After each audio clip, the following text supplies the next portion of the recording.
Before we get started, I want to address the extreme controversial between a basilisk and a cockatrice. There are two sides on this battle, those who believe they are one and the same, and those who are firm they are completely and utterly different. I will be bringing up the link between the two, but it is not as how many think, and this does not mean that they are one or the same either. Both have their own legends and stories, so let it be up to you. Stay tuned till the end of this video to learn what I will be doing for the cockatrice video.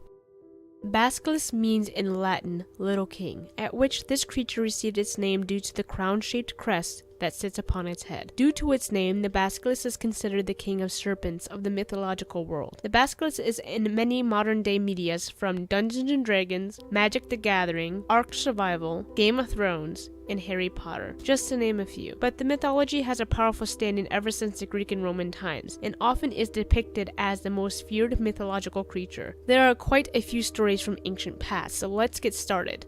There upreared his regal head, and frighted from his track, with sibilant terror all the subjects swam. Baneful o'er darts his poison basilisk, and sands deserted king, what availed? Morus, the lance by which thou didst transfix. A basilisk, swift through the weapon ran, the poison to his hand, he draws his sword, and severs arm and shoulder at a blow. Then gazed secure upon his severed hand, which perished as he looked. So hadst thou died, and such had been thy fate.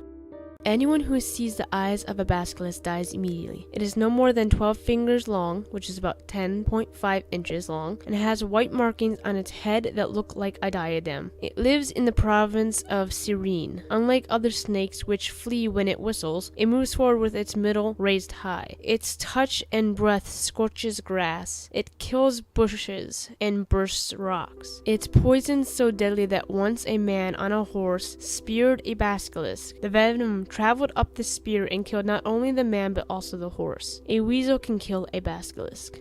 A basilisk is 6 inches in length, with white spots. It is a king of snakes. All flee from it, for it can kill a man with its smell, or even by merely looking at him. Birds flying inside of the basilisk, no matter how far away they may be, are burned up. Yet weasels can kill it. For this purpose, people put weasels into holes where the basilisk hides. They are like scorpions. They follow dry ground and they come to water. They make men frenzy and hydrophobic. The basilisk is also called Basilisk, the hissing snake, because it kills with a hiss.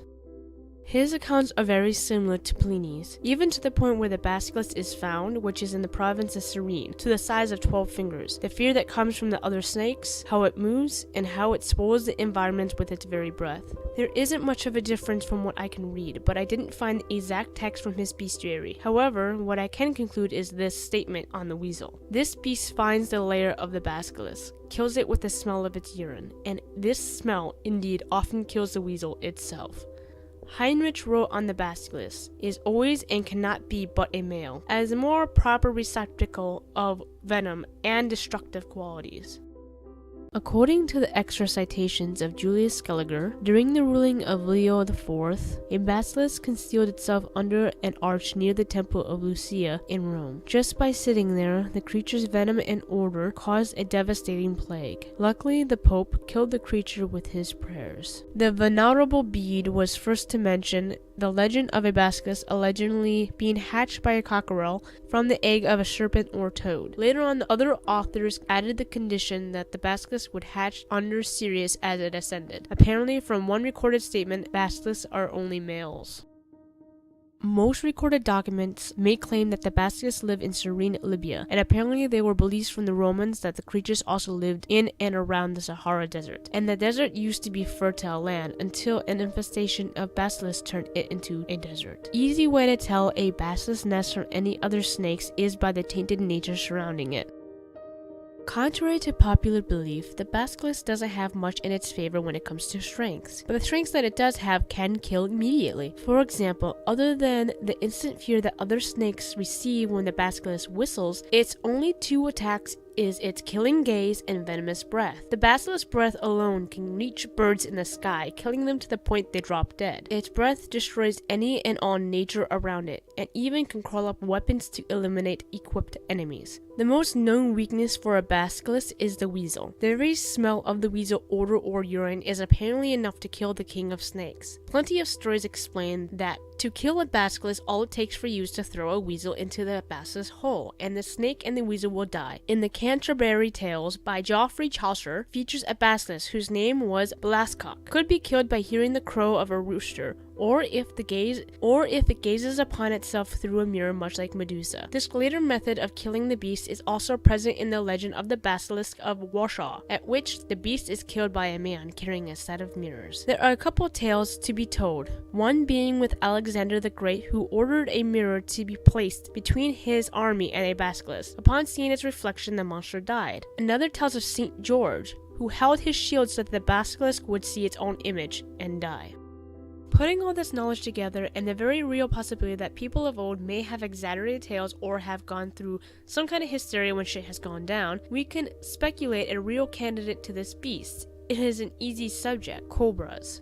I researched on a ground of a stone-faced investigator. We have to search for a snake that can stand up for half its body length, have a white spot, and a crown. Cobras are the only venomous snakes that can lift itself up to half its length and still slither along. And their worst enemies, guess what, are mongooses. So here's what I found. Nubian spitting cobras live in Libya and all over the Sahara Desert. Their spit can reach the eyes of their prey at a good distance, and since they are part of the cobra family, their posture fits the bill. However, it doesn't have a white spot on its head or a crown, though many believe the crown could have been mistaken as the hood. Its size also doesn't match. Basilisks are said to be 12 fingers long, or 10.5 inches. That's slightly under a foot in length. Nubian spitting cobras are medium in size, and the longest ever recorded was 58 inches, well over the basilisk size. So I looked for a spot on the back of a snake's head. There are a couple of snakes out there that have a crown or a white spot. Let's talk about the monocled cobra, which does have a white spot on the back of its neck. However, it doesn't live near Libya or even Africa. Matter of fact, it lives in India, China, Vietnam, Cambodia, plus the adults can reach the length of 7.5 feet. Let's not even get on the king cobra. They reach past 15 on occasion,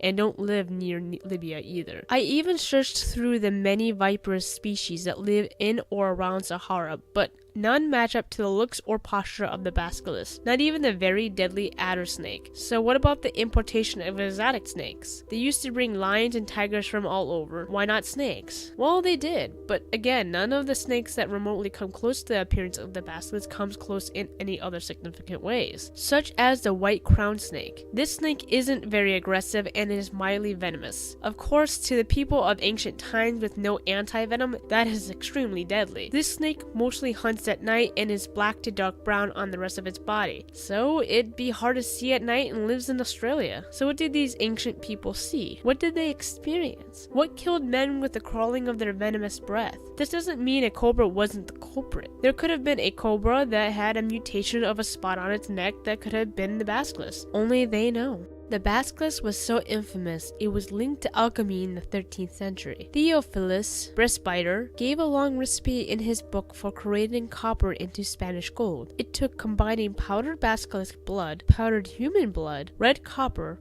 and a special kind of vinegar. The basilisk is shown to be on the coat of arms of the House Visconti in Piazza Duomo, Milan. Ironically, they call the basilisk Biscione, which means in Italian non-venomous snake or grass snake, so the image may be representing a python or constrictor than a basilisk. The basilisk is also mentioned in the Bible. The basilisk has made an appearance in many modern-day media such as World of Warcraft, Dota 2, Ark Survival, Pathfinder, Dungeons & Dragons, Fire and Ice, Game of Thrones, and Harry Potter, just to name a few. So tell me, what do you think? Is the basilisk based on a real live creature that slithers along the dunes of the Sahara, or a creature long forgotten or well hidden? Do you think there is a difference between the basilisk and the cockatrice, or are they one and the same? Personally, I can see the separation of the two. They are two very different looking creatures with similar abilities that have touched different parts of the world, though I can see how they are easily mixed up. In the beginning of this video, I had mentioned a special video that I will be in the works of creating for the cockatrice, and I wasn't lying. Anyone who knows me well enough also knows I'm a gamer. I wish to do game theory videos in the future, but to mix the both of my favorite passions together, games and monsters, I will be doing a video on the cockatrice of Legend versus the cockatrice of the Witcher game series. I'm not sure which channel I will be putting this up on quite yet, but I will be letting you know on both once it is up. So check out my gaming channel listed down below or on the screen. I do do realize I don't have much up on that channel, but I will be putting up more soon. I try to focus on my primary channels, which are this one and my makeup channel. Further ado, if you like what I am doing and want to help support this channel, please check out my Patreon page. I create videos not only on monsters and cryptids, but on abductions, serious killers, hauntings, and much more. Join the family. But if you can't, support me by liking, commenting, and subscribing here. I'd also like to thank my support in Patreon thus far.